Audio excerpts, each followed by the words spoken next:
All right, guys, we're on the F350 Nightmare truck. I got the motor raised a little bit.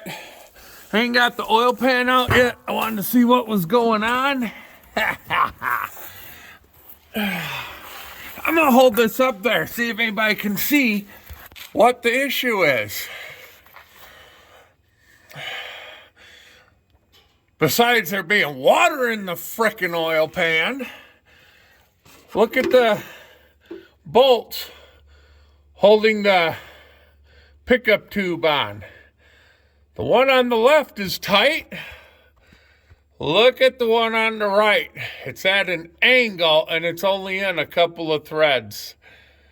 So he might have stripped that out going into the oil pump. I got a new oil pump. I got a new pickup tube. I'm not even going to mess with cleaning this out. That's probably why we weren't sucking up any oil, because he don't have it sealed to the oil pump.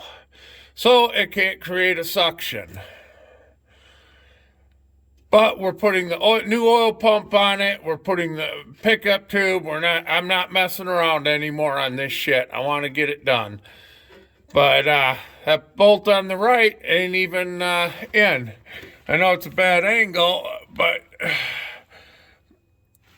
I don't know if I can reach up there or not.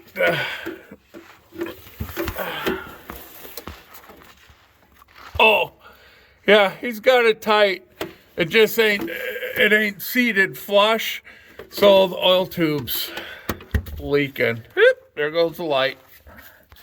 All right, I just figured I'd post a quick video of, I believe that's why we don't have any oil pressure. So, oh well, it is what it is. My fish getting this oil pan off. Fighting the light. Oh, sorry, got oil all over the lens now.